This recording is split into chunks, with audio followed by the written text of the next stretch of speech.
Okay, so welcome to part 2. And this video is about just understanding the timing contact point. As we talked about, we have 7 timing components, and we'll break these down individually so it'll help you understand them as their own and what's most important. And then we'll come back in and we'll bring them all together, because remember, it's the whole body is one unit. The whole motion is one unit is what we're trying to pay the most respect to. The best way I can help you understand the timing contact point is through demonstration. This will be, when I say timing, remember, it's not about pretty swings. So if you watch my swing, I'm not going to hit here, but that would be pretty much my normal swing, and it goes where it goes, and I'm very happy with that. Now, what in reality is most people don't have a swing that's fluid and so forth and all that. They have choppy swings. They have upright swings. They have flat swings. They have kind of over, and they have hips or back, and they have different things going on.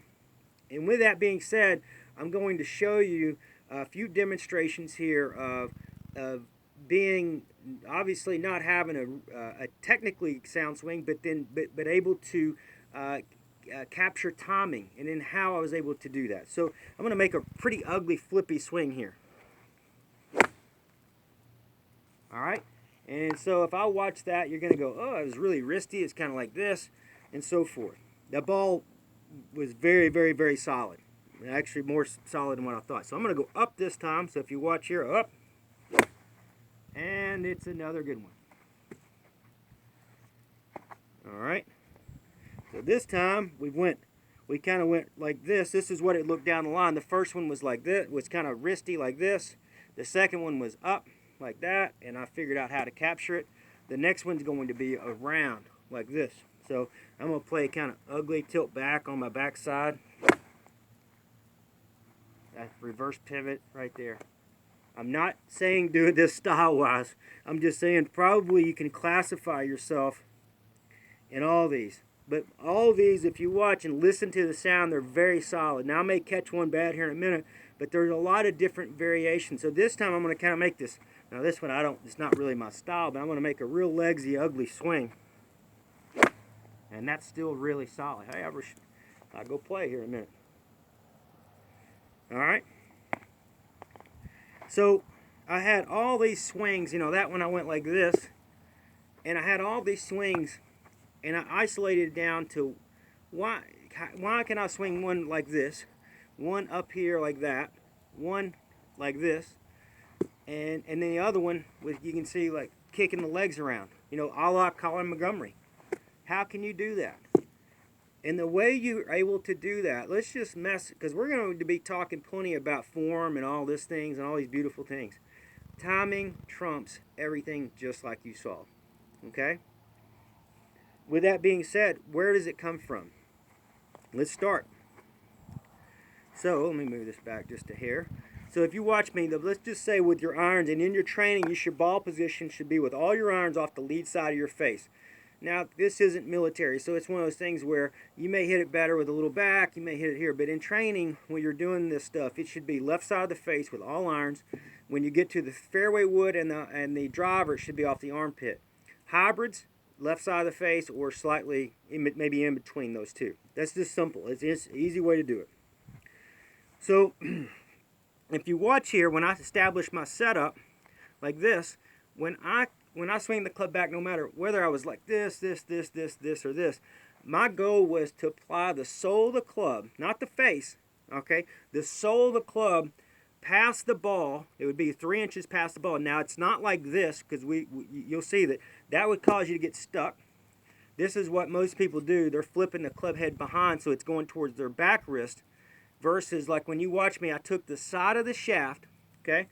That's where if you learn the side of the shaft, that's this part. So if I'm lining up straight to hit to you, that's the side of the shaft. That is the face. So if the side of the shaft was turned down, it would be hooded. If the side of the shaft as I was hitting this way, was up, it would be pointing out. Now, why the side of the shaft? Because the side of the shaft is what's being applied. There's pressure and torque being applied to this naturally. So when I take it up and I go to swing down, I can feel the side of the shaft much better than I can feel the club head, okay? Because that's where the torque and pressure are. So I want to get the side of the shaft on an angle that I can deliver that. okay, into the ball without, even if you watch some of those, they're flippy, but if you watch when I hit the ball, that was here, and then there might be some breaks, there might be some where you see through. So the most important thing is controlling the side of the shaft and getting the sole of the club to hit the 3 inches in front of the ball with the shaft slightly forward, but not like this, and certainly not like that. But you can see even some of those I hit, I flicked the club this way and got the sole of the club to hit. So you can still hit in front of the ball by flipping like this. So, and you'll see this, that's in front of the ball. And when I come through, I get the sole of the club to here and not the leading edge. That's not what I'm looking for.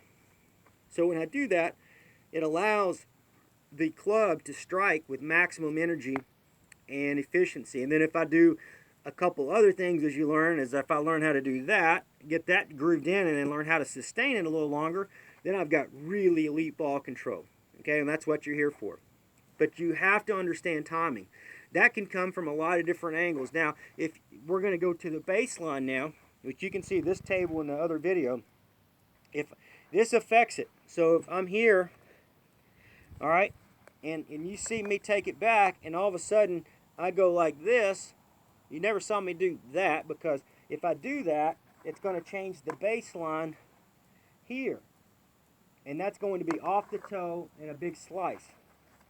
If I took the club way inside and kept it inside this way, and I hit it from way inside, ran the shaft out, that's going to be here, and typically a big hook.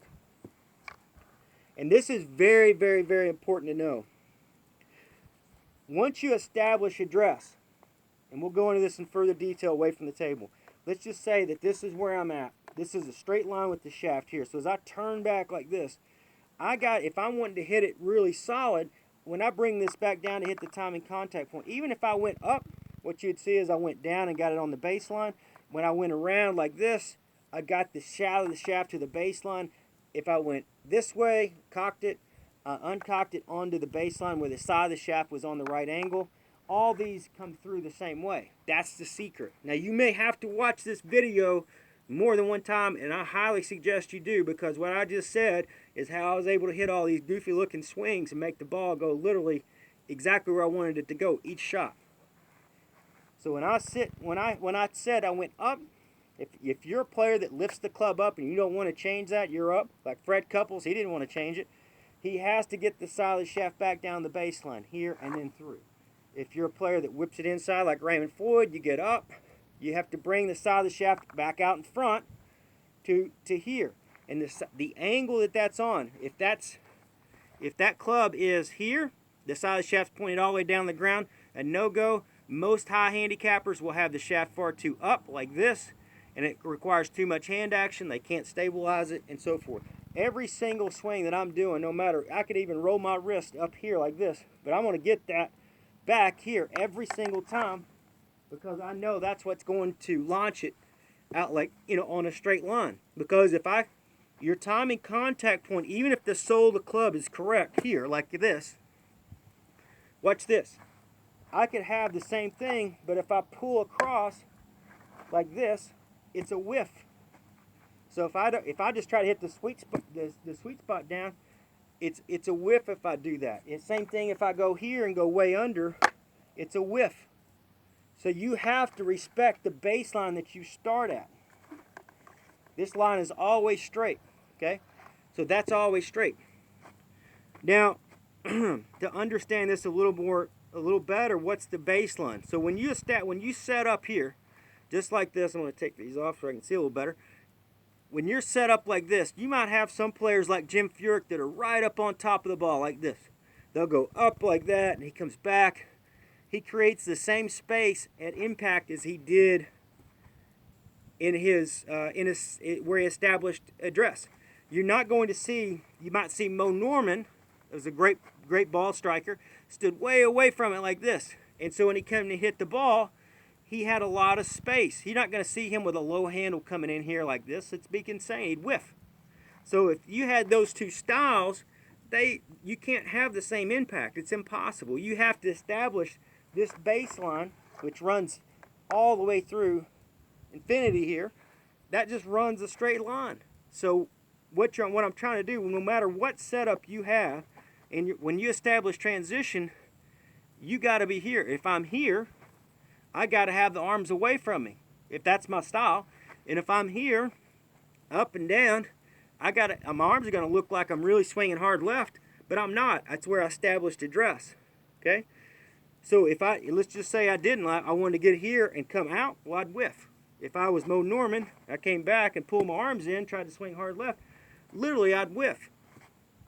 So that's what I'm saying is with this straight line here, is I've established address. And I'm not saying this is perfect, but I'm just saying that this is where I'm established. When I swing back and I swing the side of the shaft into this back corner, it's going to slide and go and maintain the same distance that I created here. If I was closer up here like this, it'd be the same thing. So it's an illusion sometimes where you see the club exiting.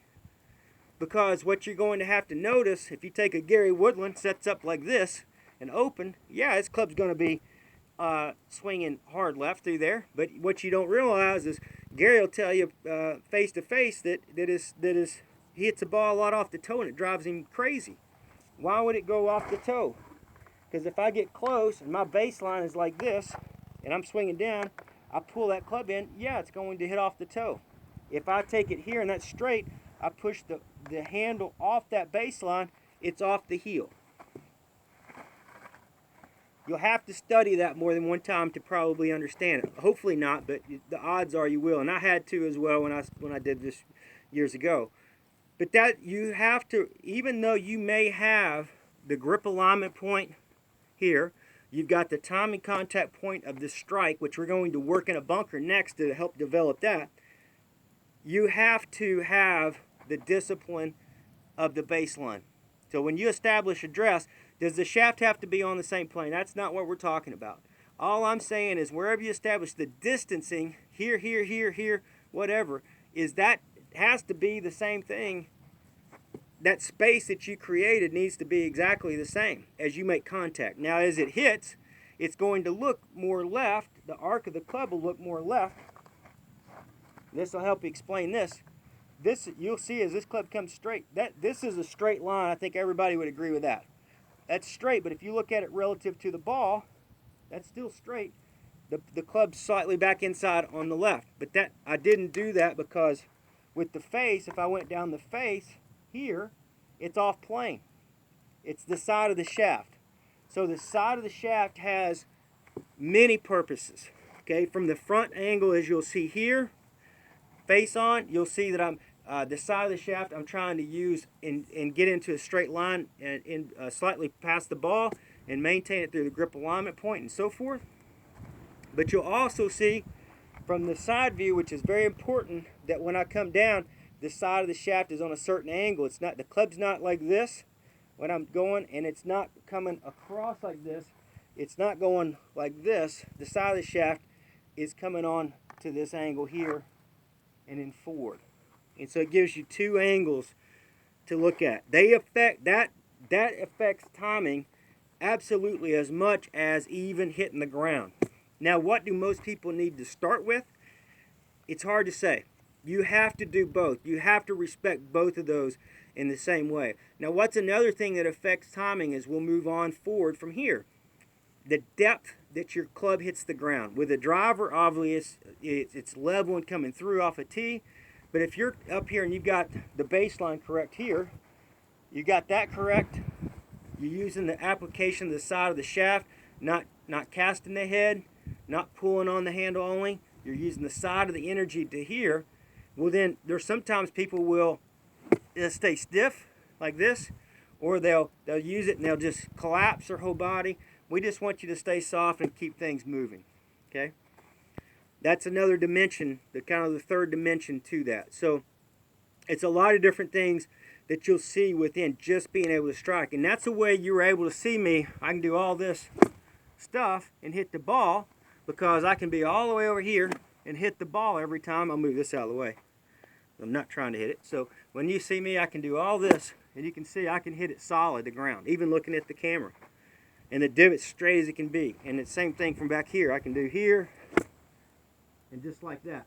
Now how can you do You can go, I could go play like that. I can same thing the other side.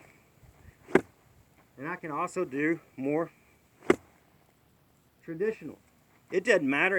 All it's the same, because what I'm trying to do is apply the side of the shaft on this angle here, and it could be upright too. I could keep it here and do the same exact thing. It's got to be on the baseline, and I'm trying to make sure the sole of the club hits in front of the ball and not the leading edge. The sole of the club hits in a straight line, and it moves through grip alignment point. That's what I'm doing, and you can train for both. This is a way you can truly train for hand-eye coordination.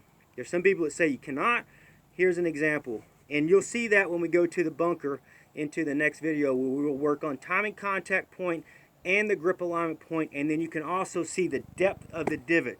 Because if you're here and you are hitting, even though you might be on the same lines and you chop, that won't work. Or if most people, they'll come through and they won't get anything, especially as we get elderly, we won't do that. So you can focus on, in the bunker, the depth of the divot. That's another, again, part of that third dimension. So anyway, I hope that really helps you. I know it will. Really pay attention to these videos, first two videos, and you'll see, especially this one, and you'll understand how to make a unique golf swing, you know, with club going a lot of different directions, and how to recover from these different areas and still become a really good player relative to your talent level. Thank you for your time. Again, thank you for joining our program.